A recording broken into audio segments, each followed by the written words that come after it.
De profeta Abacuque.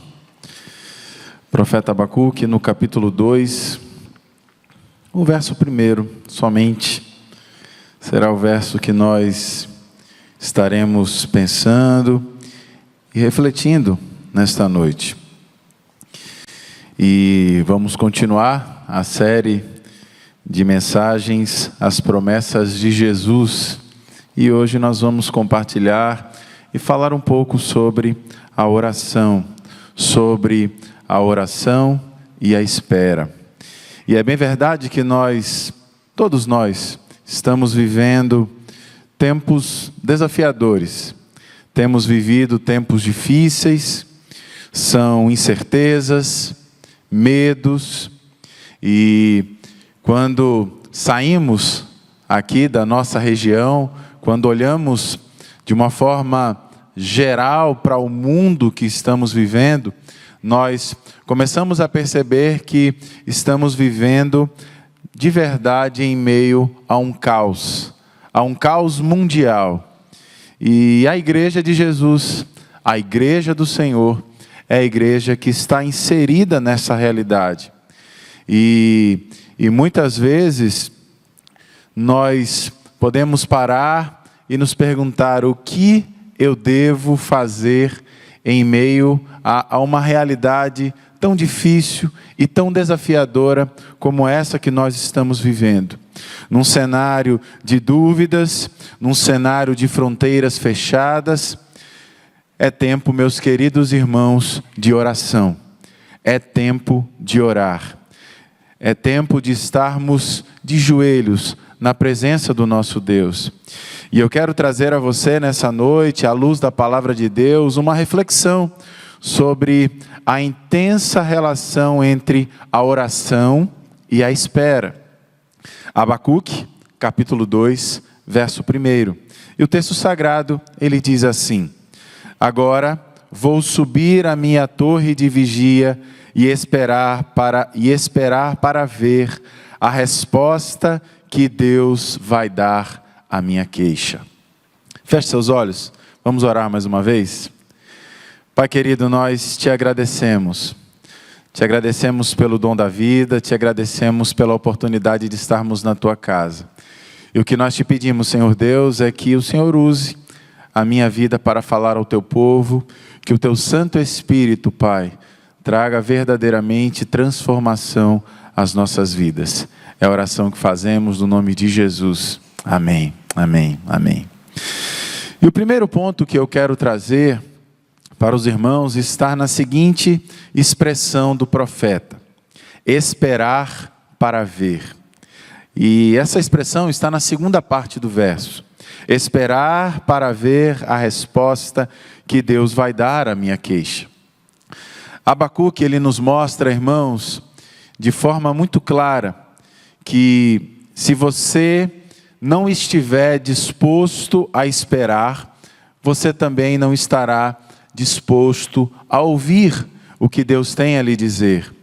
Porque Deus, ele não vai falar comigo, Deus não vai falar com você no seu ritmo, no seu tempo. A ação de Deus, ela não está vinculada ao meu tempo. A ação de Deus não está vinculada às minhas vontades, porque Ele não está submisso à minha vontade. Deus não está submisso à minha pressa, aos meus desejos. E você pode estar com toda certeza esperando algo de Deus, esperando uma resposta de Deus. Quais são os seus anseios diante do Senhor? O que você tem colocado diante de Deus em oração? O que tem ocupado os seus pedidos diante de Deus? O que tem ocupado as suas preces ali todos os dias em oração na presença de Deus? Sabe, meu irmão, eu quero lhe dizer que seja lá o que for, as suas orações, os seus pedidos, eu quero dizer a você que é tempo de esperar.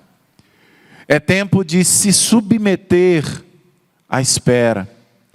A Bíblia é um livro repleto mas muito repleto de experiências pedagógicas, de experiências que nos ensinam.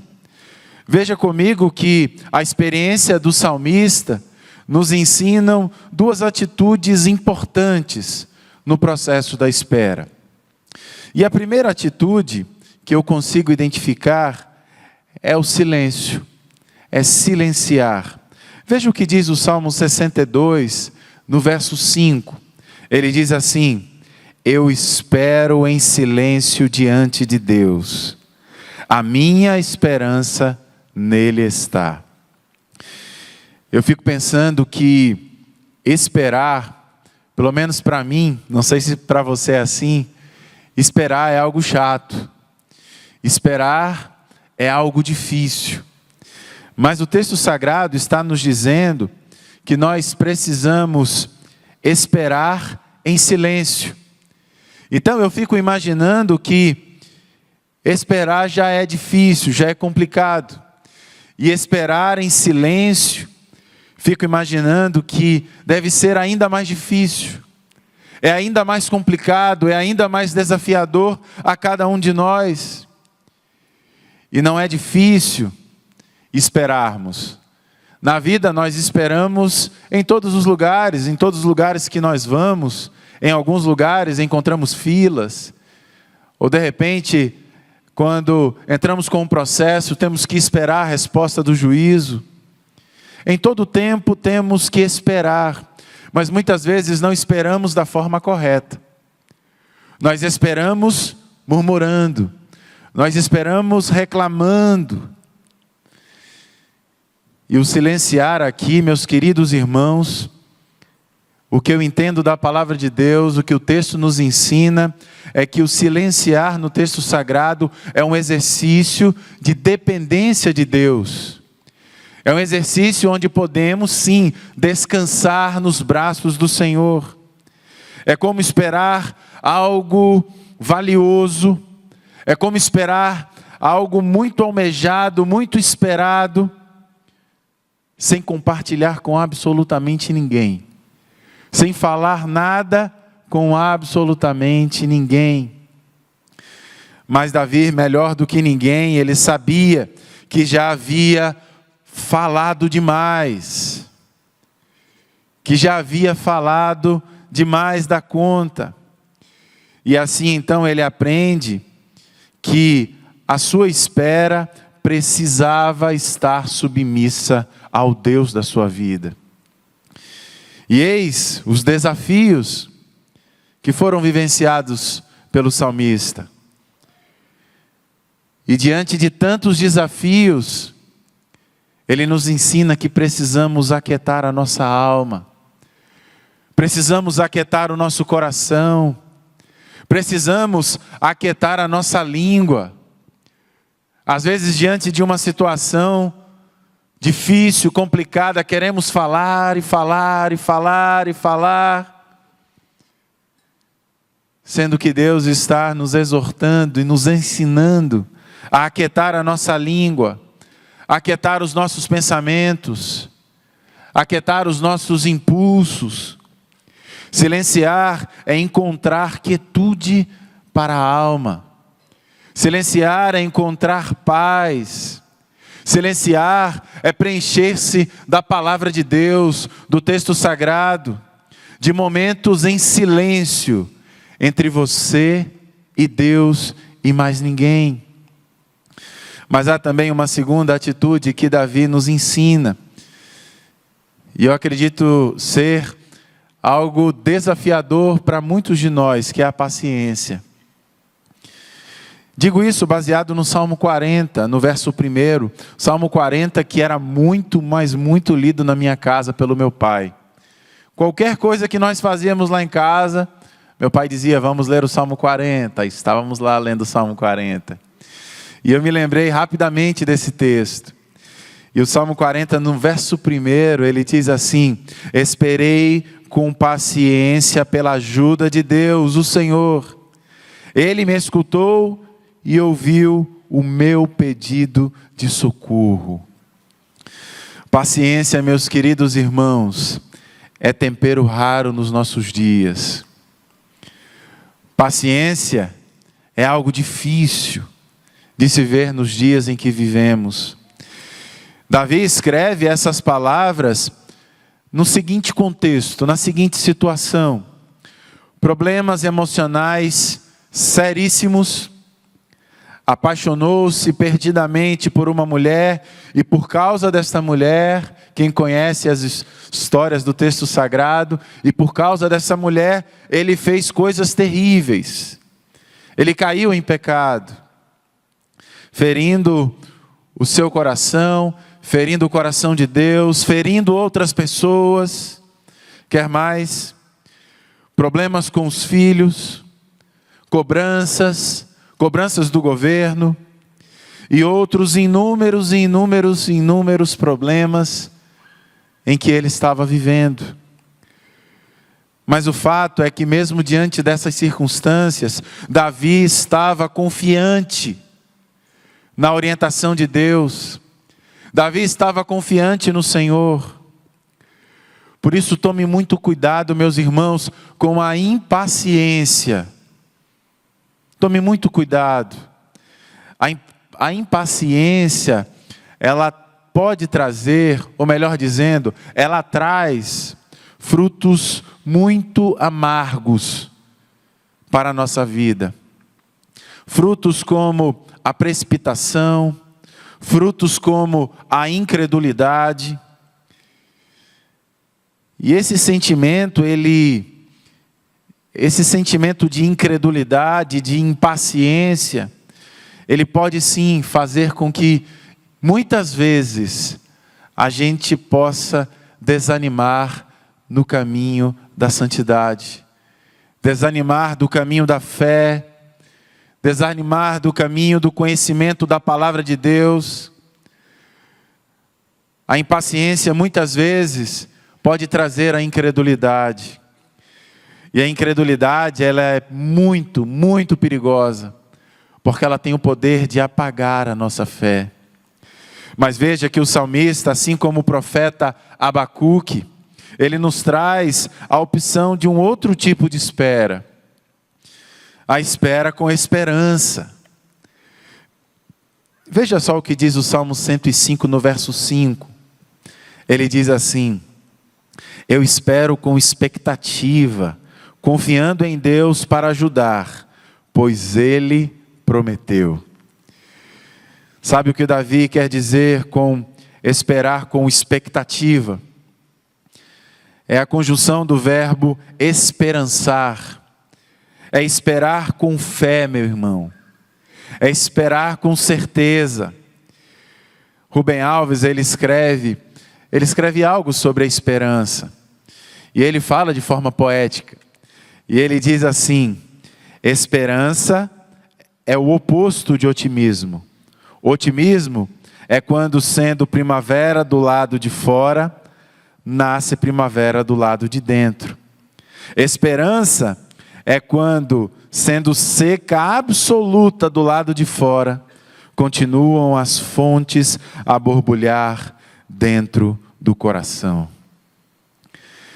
A espera com expectativa pode produzir também alguns sentimentos, pode também produzir algumas atitudes bastante produtivas em nós. E a primeira que eu consigo identificar é a alegria. Quando esperamos com expectativa, com esperança, a alegria, ela brota em nossos corações. A alegria, ela nasce em nossos corações. A alegria é importante porque ela tem o poder de ultrapassar as circunstâncias. Por mais difíceis que sejam, por mais complicadas, por mais desafiadoras que sejam, ela tem o poder de ultrapassar essas circunstâncias. E por sua vez, ela alimenta outros sentimentos importantes. Sentimentos como a gratidão. Um coração alegre é um coração grato. Um coração grato é um coração alegre. Mas a espera com expectativa também nos inspira a abençoar outras pessoas, a ser bênção na vida do meu irmão, na vida da minha irmã, na vida daqueles que estão à nossa volta. E sabe, irmãos, como é bom abençoar. Como é bom ser usado por Deus para abençoar a vida de alguém. No nosso último domingo nós tivemos a oportunidade de participar do Glorificar, e aqui nós podemos ouvir vários testemunhos. Eu não sei se é porque foi o último, mas na minha experiência esse último Glorificar para mim foi o melhor. Foi o melhor que eu participei. E nós pudemos ouvir testemunhos de pessoas que foram usadas, de pessoas que se colocaram diante de Deus e foram usadas para abençoar a vida de outras pessoas. É terapêutico, meus irmãos, quando temos a oportunidade de abençoar o outro. É saudável abençoar, faz bem à alma, faz bem ao corpo. Como é bom estar junto, meus irmãos, de pessoas que nos animam em nossa vida espiritual, em nossa caminhada espiritual. Quem compartilha a fé com alegria em Deus, tem a oportunidade sim de abençoar outras pessoas.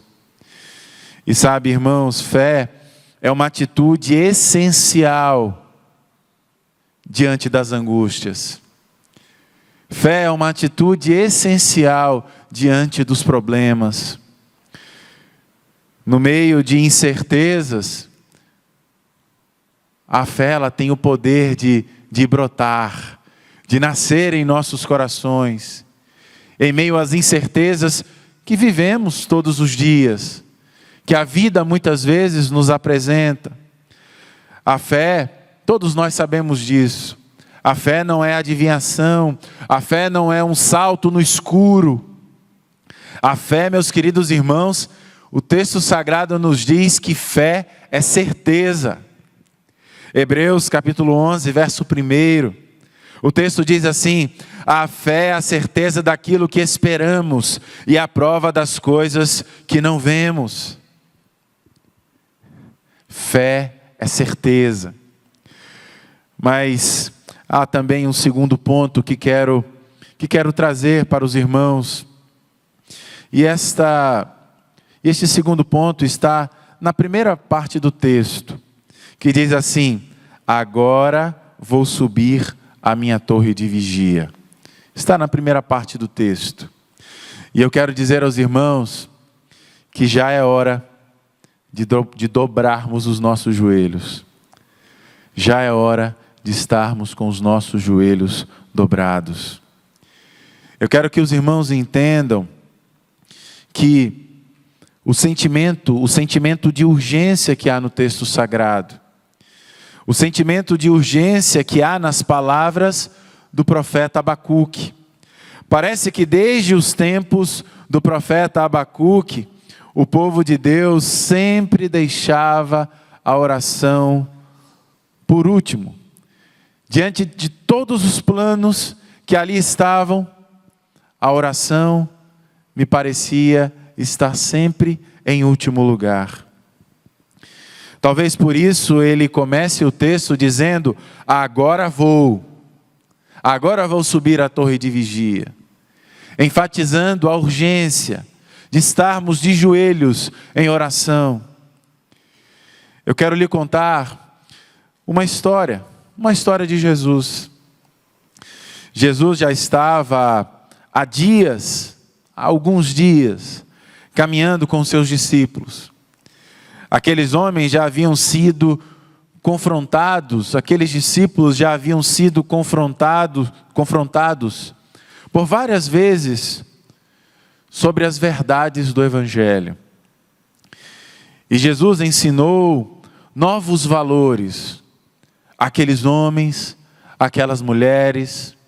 Jesus ensinou novos valores a todos que estavam com ele. Jesus os ensinou acerca do grande mandamento.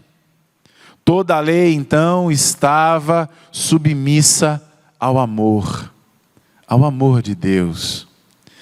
Amar a Deus, amar ao próximo como a si mesmo. E um dos discípulos então, diante de tudo o que Jesus já havia ensinado, teve a curiosidade, então ele perguntou: Mestre, como é que você ora? Mestre, você poderia nos explicar melhor como funciona essa questão aí da oração? Você poderia me explicar melhor como funciona esse negócio de oração? Lucas capítulo 11, verso 1, o texto ele diz assim: Senhor, ensina-nos a orar. E Jesus ele começa então a ensinar a oração do Pai Nosso. Agora é hora de dar a Deus o lugar que pertence a Ele, o lugar que é dele. E a primeira frase da oração, no verso 2 do capítulo 11 de Lucas, diz assim: Pai nosso, santificado seja o teu nome. Agora é a hora de encontrá-lo, meus irmãos. Não podemos deixar isso para depois. Não podemos deixar para amanhã, para depois de amanhã. Agora é a hora de encontrá-lo, de reconhecê-lo como Pai nosso, como Deus das nossas vidas, reconhecê-lo como santo, poderoso.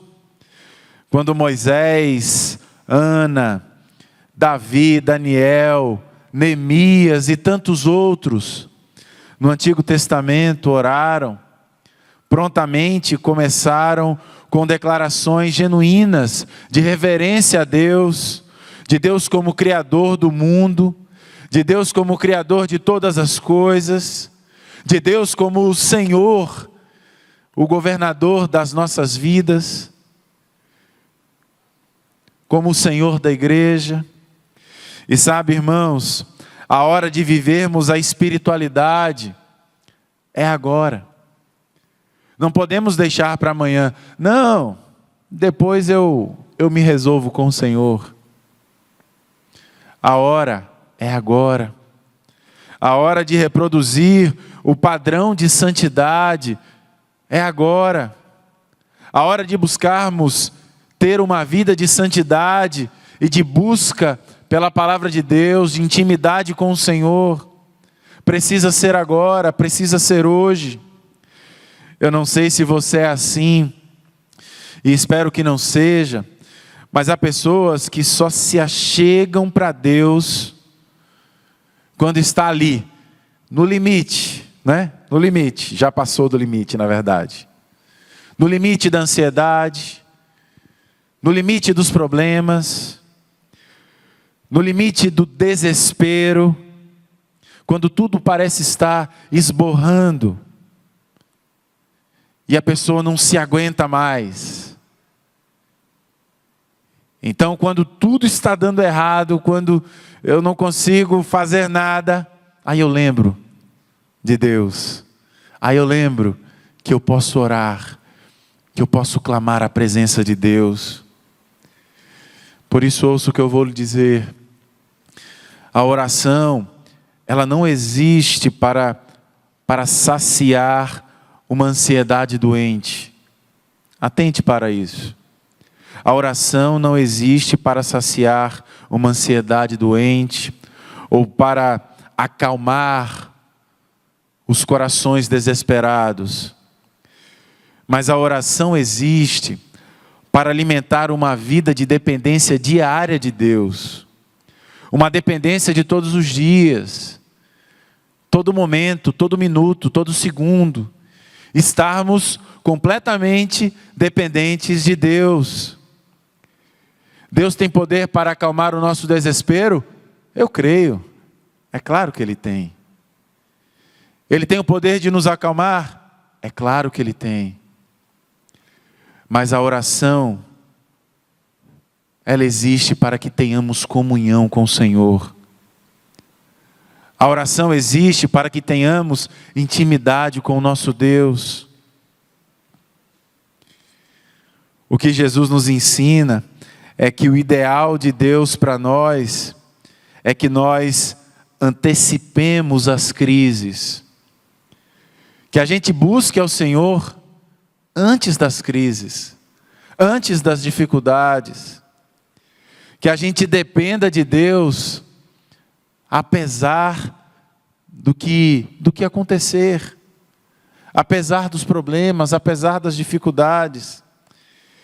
Jesus ainda nos ensina que através da oração, a vontade de Deus ela é realizada. O verso 2 ele diz: venha o teu reino. A oração não é um instrumento, meus irmãos, para manipular Deus. Não é a minha vontade. Não é o que eu quero. Grave isso aí. É o que Deus quer. Não é o que eu determino, como muitas vezes ouvimos. Mas é o que Deus quer. É a vontade de Deus. Jesus orou pelo reino de Deus, e isso implica a sua submissão, inclusive na morte na cruz. Os irmãos conseguem perceber isso? Os irmãos conseguem entender isso?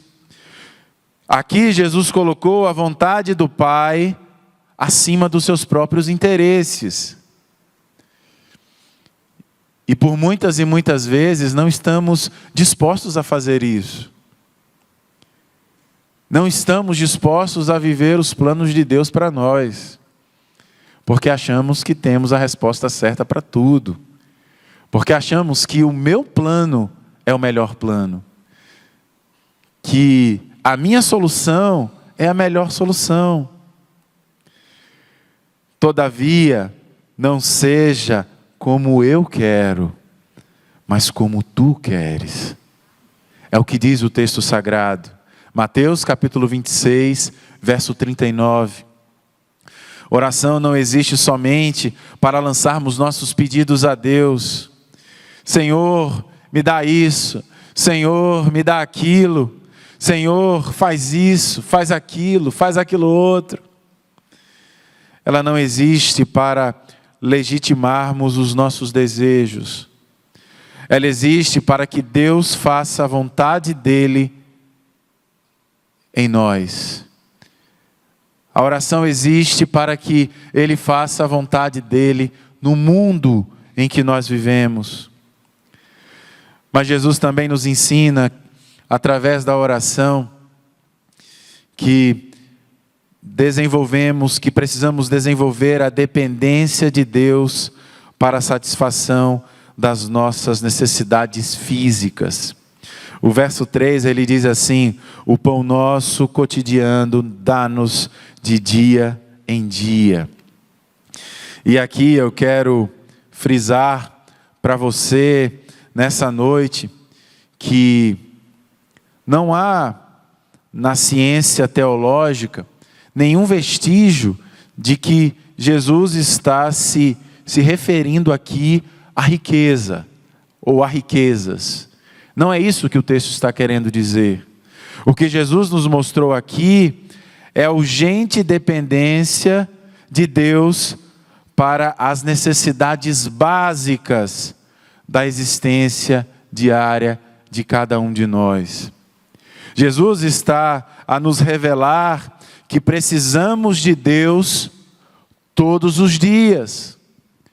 Seja rico, seja pobre, doente ou são, somos todos dependentes diariamente do nosso Deus. Todos os dias dependemos do Senhor para respirar, para viver, para fazer as nossas atividades, para trabalhar, para produzir. Em tudo precisamos do Senhor. A oração não existe para que lancemos diante de Deus nossos caprichos, mas ela existe para reconhecermos a nossa dependência diária de Deus. Mas Jesus ainda nos ensina que, através da oração, a dependência de Deus para as bênçãos espirituais. O verso 4, ele diz assim: perdoa-nos os nossos pecados, pois também perdoamos a todos os que nos devem. e não nos deixes cair em tentação. Ah, irmãos, que desafio para nós, para todos nós. E ao mesmo tempo, quando olhamos para esse texto, podemos dizer com toda certeza, que Deus maravilhoso.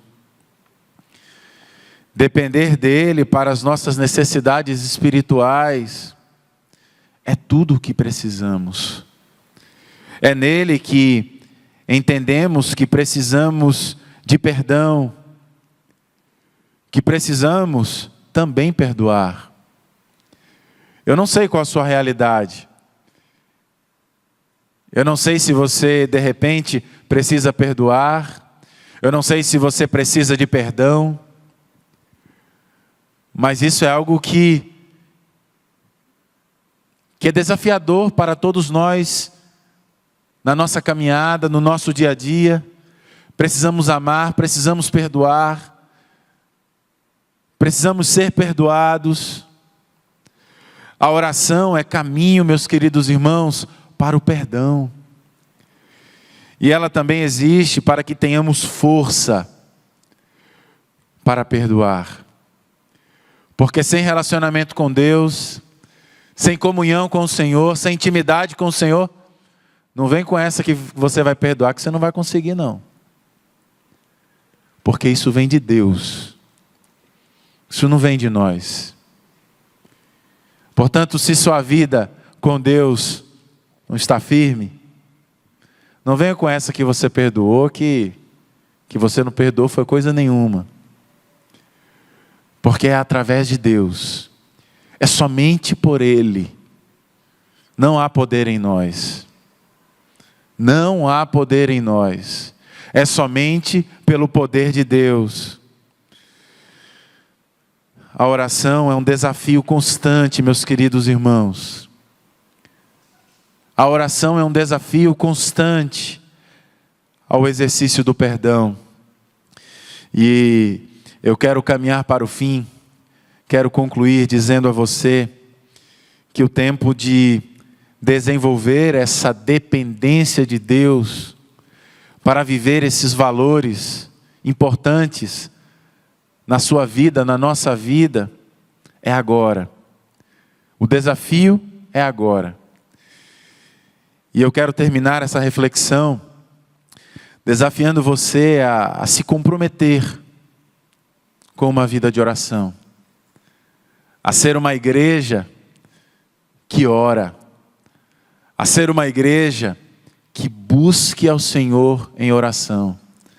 A ser uma igreja que dependa verdadeiramente do Senhor. E eu quero terminar com um texto de Abacuque. Agora vou subir à minha torre de vigia e esperar para ver que resposta Deus vai dar à minha queixa. Feche seus olhos. Vamos orar. Se coloque diante de Deus. Pai querido, Pai amado, nós estamos felizes porque estamos na Tua presença. Estamos felizes porque o Senhor é o Deus das nossas vidas. E quando paramos e olhamos para dentro de nós, para as nossas limitações, para os nossos pecados, para as nossas fragilidades, nós temos a certeza de que nós não vamos conseguir. Mas quando olhamos para a Tua palavra, quando sentimos a Tua presença, Senhor, em nossas vidas, aí nasce em nossos corações a certeza e a esperança de que mesmo em meio às lutas, mesmo em meio às dificuldades, nós vamos continuar caminhando, porque o Senhor está conosco. Por isso, Pai, neste momento, nós como igreja, como povo do Senhor, nos colocamos diante de Ti. E Te pedimos, Senhor Deus, que a Tua vontade seja sempre realizada, sempre feita em nossas vidas. Que possamos viver o melhor do Senhor todos os dias. O melhor que o Senhor tem nos oferecido.